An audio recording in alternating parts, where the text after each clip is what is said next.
Kung may totoo lang maski isa, I will hang myself in front of you. Just so that we can put to rest this issue of waivers, because it's been going back and forth. Will the former president be okay that if we draft the waiver now, that it be signed today instead of tomorrow? Will you be fine with that, Mr. President? Anong kapalit, sir? Hindi, Sampalin ko siya sa publiko. hindi, wala naman. Ngayon na. Wala pong ganunan. Mr. Chairman. I'll give you, sasampalin ko sa Mr. Chairman. publiko. Session suspended. Session suspended. Yes.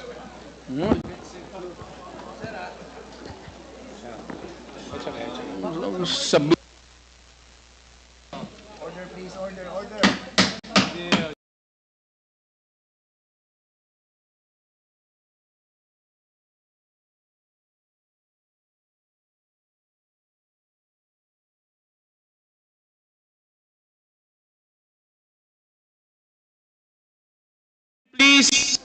Please observe proper decorum. We are in a committee hearing. We have already stressed from the very beginning that the proper rules, decorum, will be implemented regardless of who you are. Regardless of who you are. We live by a set of rules in this committee, and those set of rules will be followed, and those set of rules will be implemented. If I may. Wait, session, it's still suspended. It's still suspended.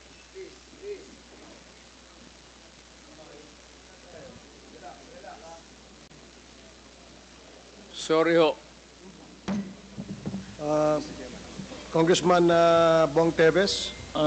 Mr. Chair, pwede bang mag-manifest muna na sana habang nagsasalita po ako, wala mo ng interruption?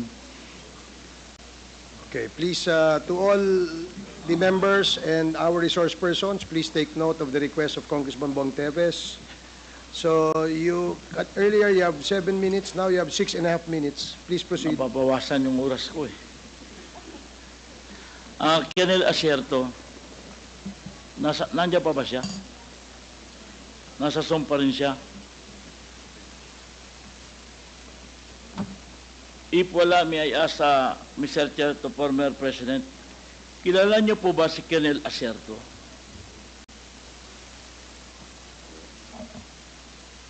Hindi ho.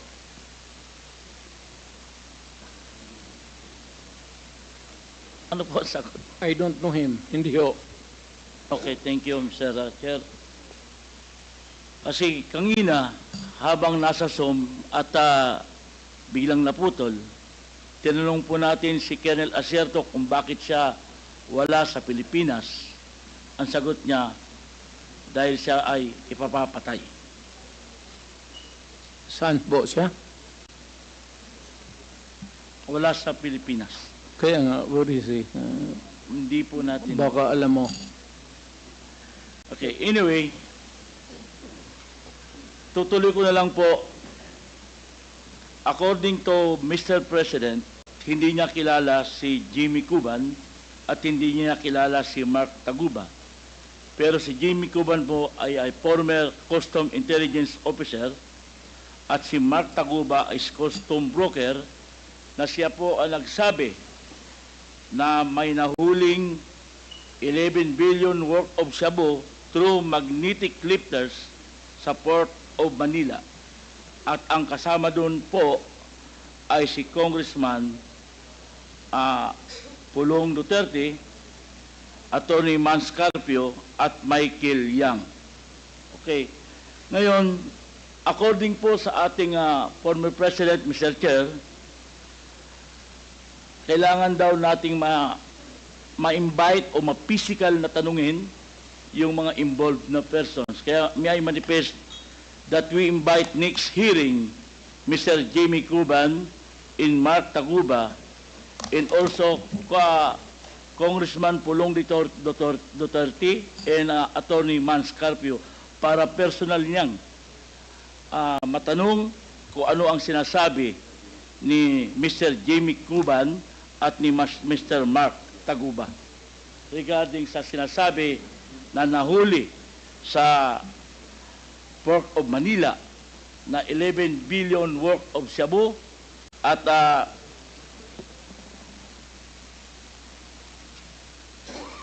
6.4 billion metal cylinders worth of drugs. Mr. Chairman, Before I recognize Congressman Paduano, there's a request of Congressman Bong Teves to invite the persons he mentioned and COMSEC, the whole secretariat of the Quadcom. Please take note and send Chairman. invitations to the persons mentioned by Congressman Bong Teves. Before before you proceed, yes. Chairman, just with due respect to Congressman Teves, this is just a matter of clarification. Kasi po, if giving due courtesy to a colleague in the House, we should not invite, I think it's just proper, Mr. Chairman, that we should not invite Congressman Pulong Duterte. He should be present voluntarily if he wants. Just giving due courtesy, Mr. Chairman, to a colleague in the House.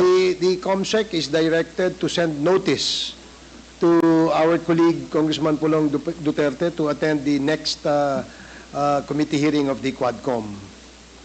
So, please proceed, Congressman Bong Teves. The next question po, Mr. Chairman. According to our former Senator Trillanes, piki ang war on drugs ng ating dating Pangulo.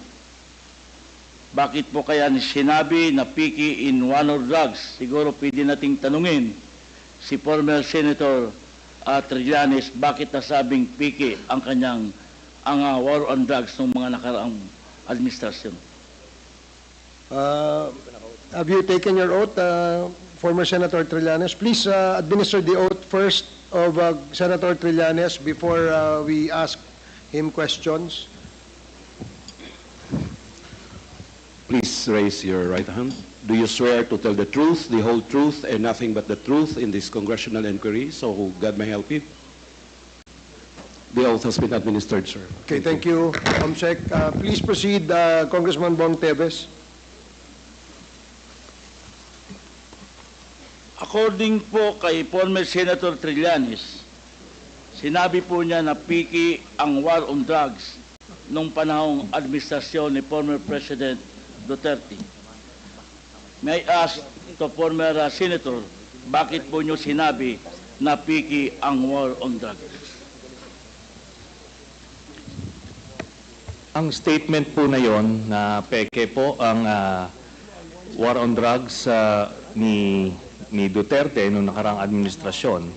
Ito po ay bunga nung nakalap namin na impormasyon at ebidensya nung kami ay nag-iimbestiga nila Senator Laila de Lima at dun sa aming sariling pagkalap na impormasyon at base na rin dito po sa testimonya, Mr. Chairman, ni Arturo Las Cañas sa ICC na naisumiting niya at nagkaroon na rin ng kopya dito po sa Quadcom at doon po sa kanyang video.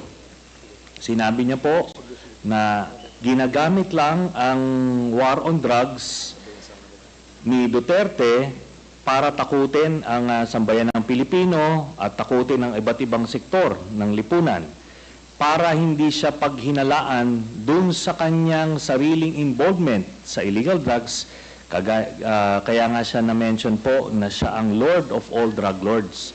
Ito po ay sinabi niya na mga kasabwat ni Duterte ay sina Michael Yang, Charlie Tan, Sammy Uy. At ito po si Michael Yang ay ayon mismo sa report ni Colonel Acerto na dating Deputy Director of the Drug Enforcement Group of the Philippine National Police. Sinumitin niya yung report tungkol sa involvement ni Michael Yang. Dito naman po, doon sa sinasabi niyo po, Mr. Chairman, na Si Jimmy Guban na Customs Intelligence Police, sinasabi niya na si Michael Yang ang involved doon sa magnetic lifters na shipment. Ngayon po, lahat po yan ay nakalap namin. Pero ngayon po, kung dahil po doon, tinignan namin kung ano yung ebidensya na pwede naming malink ito. Kaya nga po, binalikan namin yung mga bank accounts na nakalap namin kay Duterte noong 2016. Tinitignan namin kung merong mga pumasok na pagkapirahan dito po sa kanya. At doon nga po kami nakakita na mga deposito sa sa mga accounts ni Duterte galing po dito po sa grupo ng mga drug lords na ito. At kung papayagan po, Your Honor, meron po akong PowerPoint presentation para po makita po nila kung ano yung sinasabi ko na money trail, paper trail dito po sa drug proceeds ni Mr. Duterte and his family. How many minutes will be your presentation? Ano lang po yan? 5 slides lang po ito. Pero I will focus on the last slide lang ho. Sige, Mr. Chairman. Sige, go ahead, Mr. Trillanes. So, ito po ang sige, doon po sa mga unang slides muna. Ayan. So, ito po yung mga bank accounts na nakalap ko po ito noong 2016. Tapos, ito po ay na-validate na ng Ombudsman na kaparehas nga nung naisumite ng AMLAC sa kanila. Kaya, ano po tayo, kumpiyansa po tayo sa provenance nitong dokumentong ito.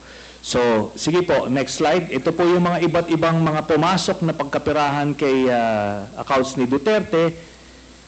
Tapos, sige po, next slide. Ayan. So, ang total po ng mga credits na pumasok ay 2.4 billion, no? Ngayon, kung ano talaga yung actual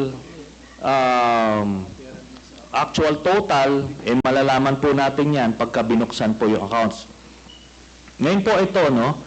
Ang pagkakamali po ni Mr. Duterte nung nagtatago siya ng pagkapirahan, ay ginawa niyang joint account yung kanyang anak na si Vice President Sara Duterte. Kaya ito po ay alam po naman natin na exempted sa bank secrecy law ang impeachment. So lalabas po yan lahat. Sige po, next slide. Ito po yung last slide, no. Dito po, meron po ito pong mga transactions na ito. Meron pong kay Vice President Sara, meron po kay Duterte, meron po kay Baste Duterte, meron kay Pulong Duterte, at meron po kay Hanilet Abansenya. Ito pong mga ito ay mga manager's checks under their name na ang origin po ng account ay yung isa dun sa mga drug lords na minention ni Las Cañas na si Sammy Uy. Ito po, ano ito? Siguro noong mga panahon na yan, 2011 to 2013, medyo kumpiyansa sila sa kanilang mga gawain, kaya may physical na checks, no? Pero after that, ang mga deposito diretso na sa account. So wala nang paper trail. Pero makikita natin dito yung pattern po, Mr. Chairman. Nagdidibidendo yung drug lord dun sa pamilya nila Duterte tuwing October at April, no? Kaya sunod-sunod po yan. And by the way, makikita po natin si Vice President Sara, meron po siyang 2 checking in-encash dyan under her name, manager's checks. Tapos ito po ay while she was mayor, no? Kaya yan ay direct bribery, no? Tapos proceeds of the illegal drug trade. Ito po ang naging pruweba natin. Kaya nung na cross match po namin yung dokumento na kuha namin at dito sa mga personalidad na minention po ni Arturo Las Cañas, na-confirm namin yung kanyang istorya. Nakita niyo po dyan, si Duterte, pareha sila ng amount na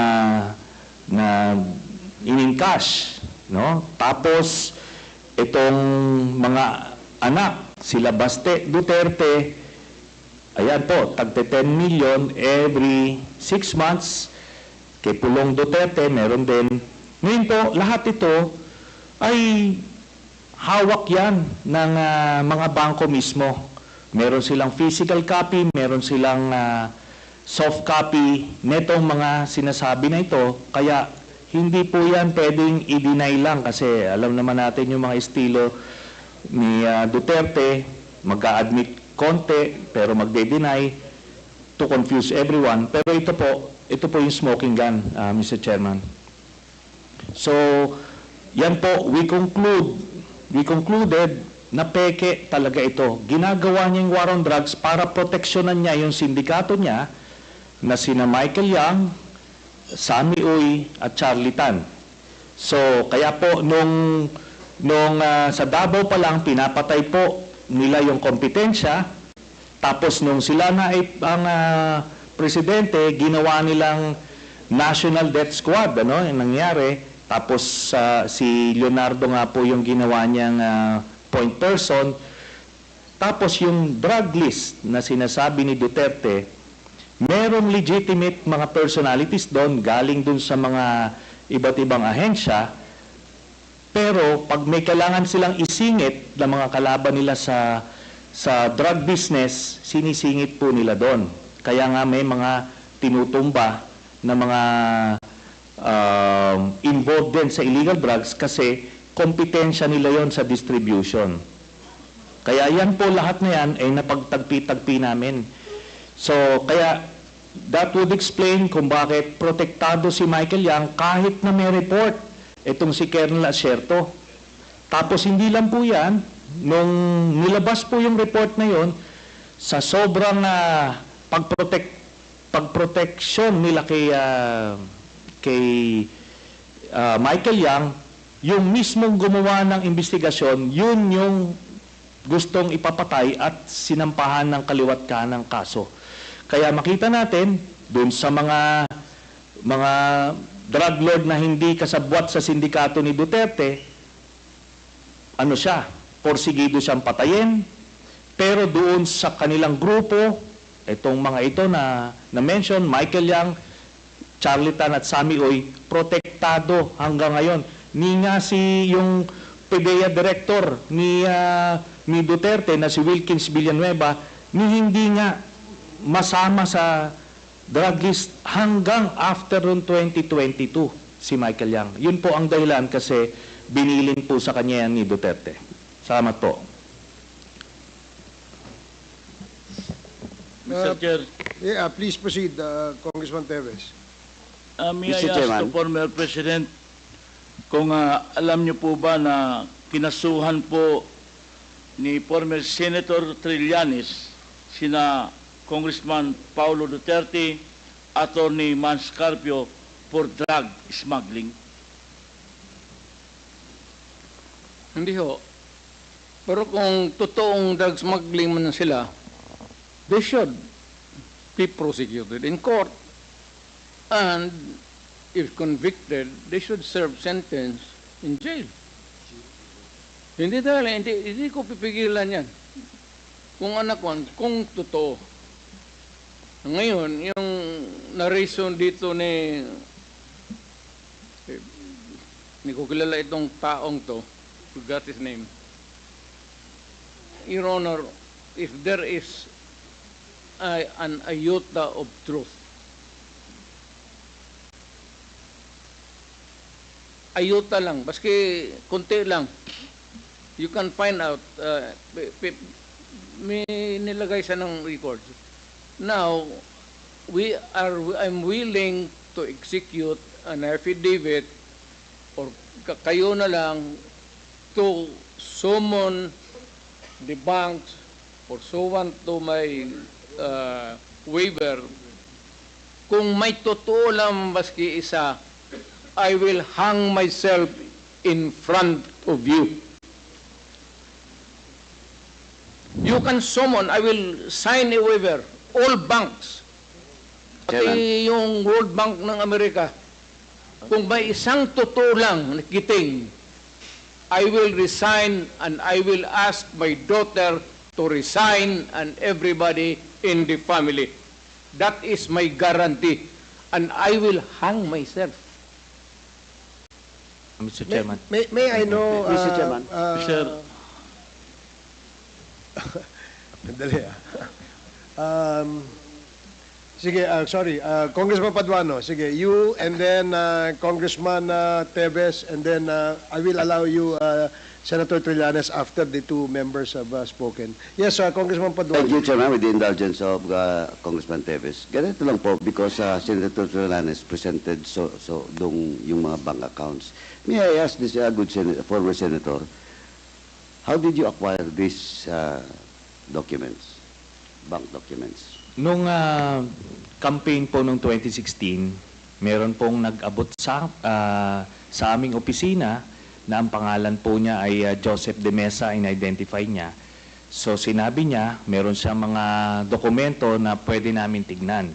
So kampanya po yon, hindi po namin nabigyan ng atensyon until siguro a few weeks after, nakita ko po, yun pong nandoon, iba't ibang accounts. Then, chinek namin, binalidate po namin kung totoo yun, no? So, may mga nagdeposito po na doon sa iba't ibang accounts ni Duterte. Tapos, totoo nga, legitimate po. Then, nung kampanya, nilabas ko po ito at inamin mismo ni Duterte na totoo daw kasi una, dinideny po nung kanyang spokesman, but eventually, nung na-corner na siya, inamin niya, no? Tapos, hinamon din niya po kami na magbibigay din siya ng waiver. It's the very same dare na sinasabi niya ngayon, o bluff na sinasabi niya. At ano po, ako po ay nagpakita dun sa BPI branch na yon sa Julia Vargas, pero siya po hindi sumipot. Ang sumipot sa kanya, itong si Panelo. Ngayon si Panelo, wala pong dalang waiver. Ang nilabas niya, special power of attorney na may specific conditions. Ngayon po, natapos na lahat yung kampanya, presidente na siya, ni ay ni oy, wala na po nangyari doon. Kaya ito po, inadmit niya na yan, mga dokumento na yan. Inadmit niya na yan, no? And let me just comment a bit, Mr. Chairman. Kasi yung sinasabi niya, in relation dun sa case na final ko kay Pulong at kay Manscarpio, sabi niya, i-file daw sa korte at harapin nila. Pero yung mga libo-libong mga pinagpapatay never got that privilege of the due process. Pagka wala ka sa grupo niya, hindi ka sa sindikato niya, protektado ka, kailangan mag-file sa korte. Pero pagkakaribal ka at ordinaryong Pilipino ka, tutumba ka. Yun lang po, Mr. Chairman. Man, can I have my follow-up question? You have the floor, Congressman Paduano. Former Senator Trillanes testified that that document was not acquired legally. It was just given to him, and with that, Mr. Chairman, though he might appreciate that bank records, but for me, Mr. Chairman, I am not a lawyer, but with regards to how authentic is the bank documents being presented to us by former Senator Trillanes, we must ask the AMLA, Mr. Chairman. So, with that, Mr. Chairman, unless Senator Trillanes can present to us another document that that bank records came from an authentic, competent agency of government, Mr. Chairman. In this case, it's the AMLA. Now, Mr. Chairman, so with that, Mr. Chairman,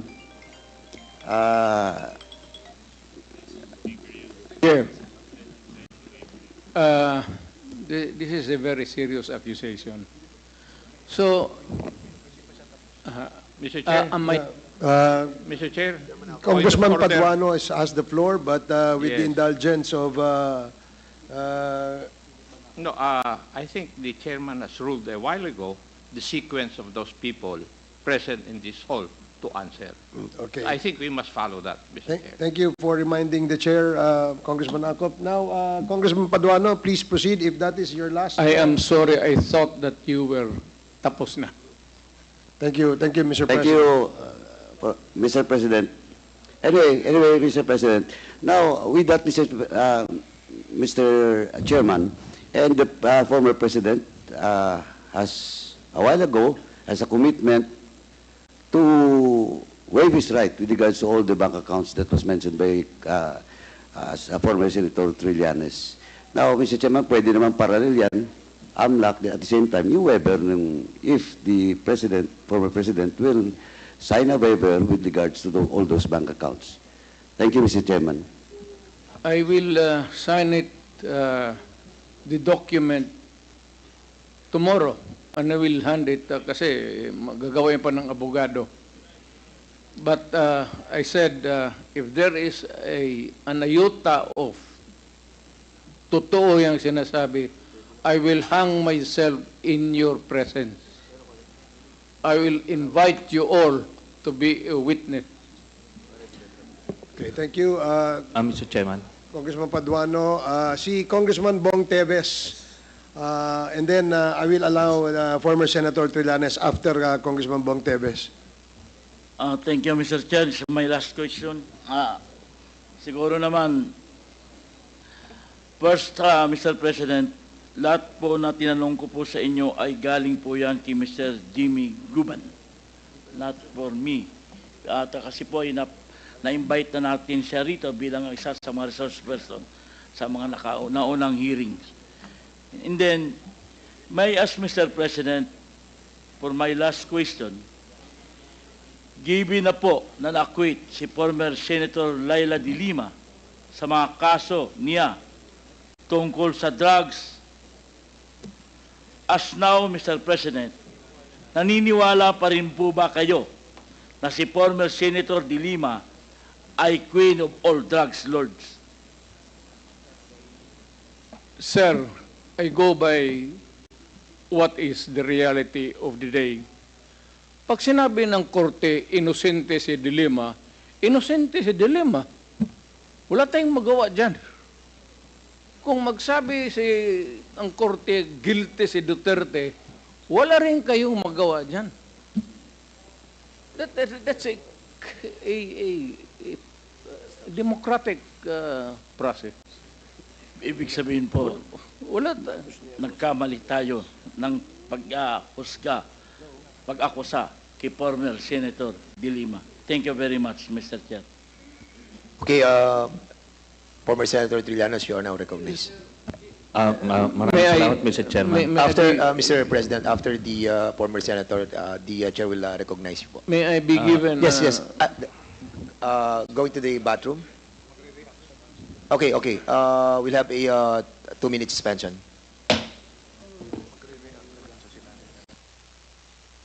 I'm sorry. Hearing resumed. Mr. President, you will be reacting to the Yes, sir. query. Sabi, De Lima na-acquit?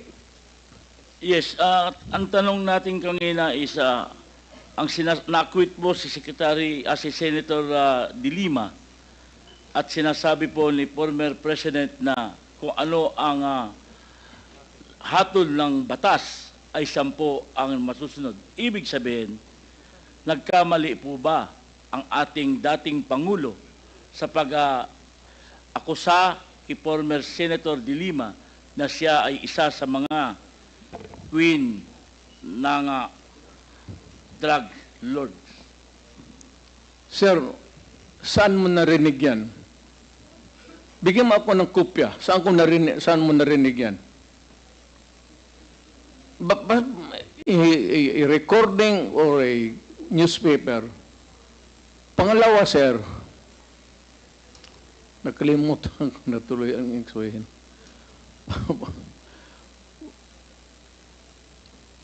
you know,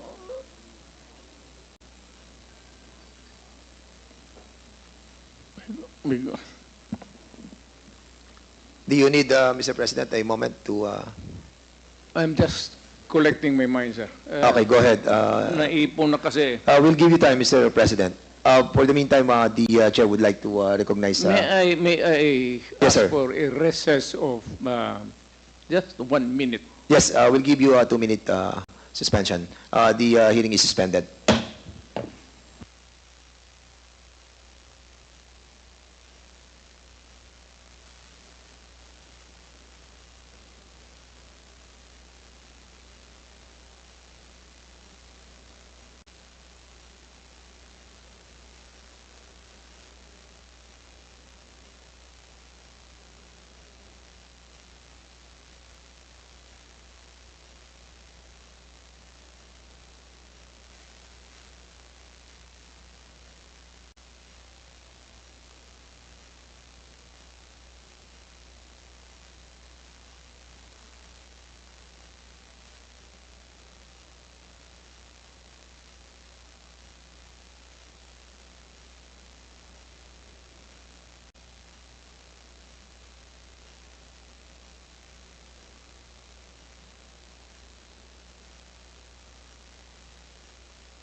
Hearing resumed. Mr. President, Yes, Your Honor.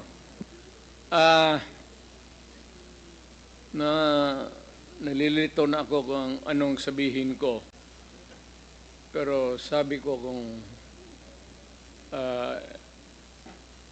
if I'm lying or if my statements are falsely stated, or if there is an iota of magbigti ako.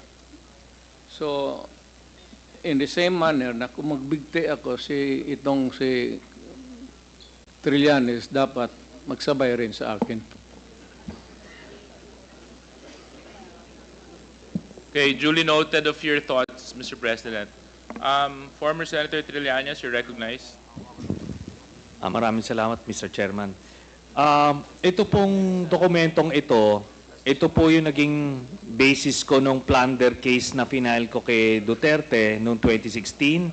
At ito po ay inimbestigahan ng Ombudsman at ang Deputy Ombudsman Arthur Carandang, and I think the Quadcom can invite him.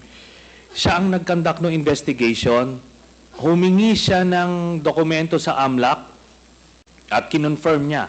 And because of that, tinanggal ni Duterte si Deputy Ombudsman.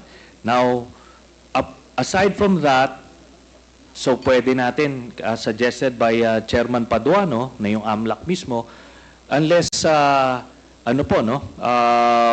since hindi naman na siya incumbent, pwedeng ma-access yun with the waiver. Pero we've been there before. Nagsabi na yan siya na magbibigay siya ng waiver. Puro bluff yan. Pero hindi, kaya nga mas maganda kung ma-draft na po natin yan ngayon para papirmahan niya yan dito, no? Para wala ng alibay. Pero ito po, I'll be presenting later on, Mr. Chairman, a video of his actual admission of these accounts. of these accounts, no? So, ito naman pong mga cheque na in-encash, in-extract lang namin from that long list. Mga managers' checks po yan, hindi nawawala sa system po yan.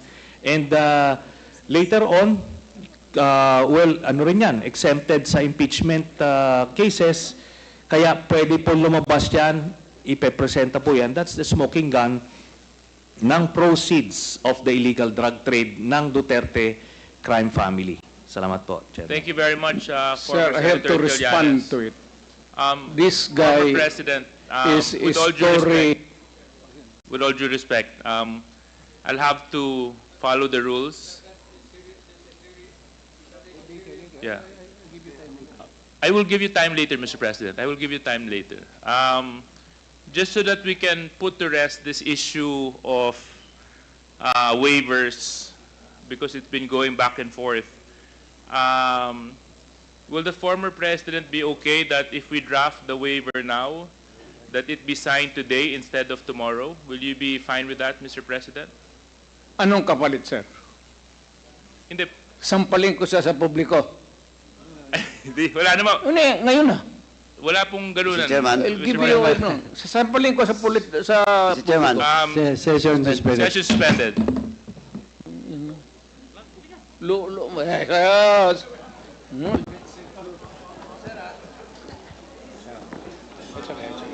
Sabi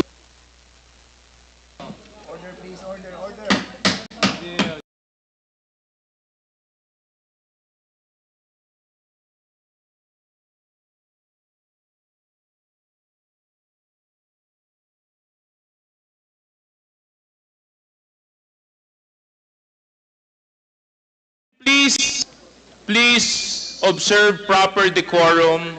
We are in a committee hearing.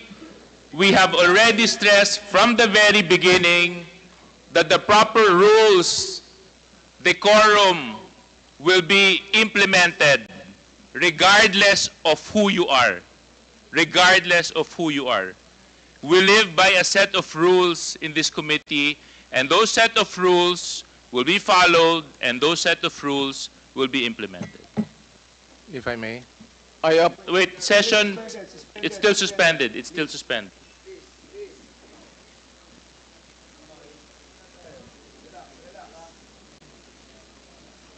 sorry ho.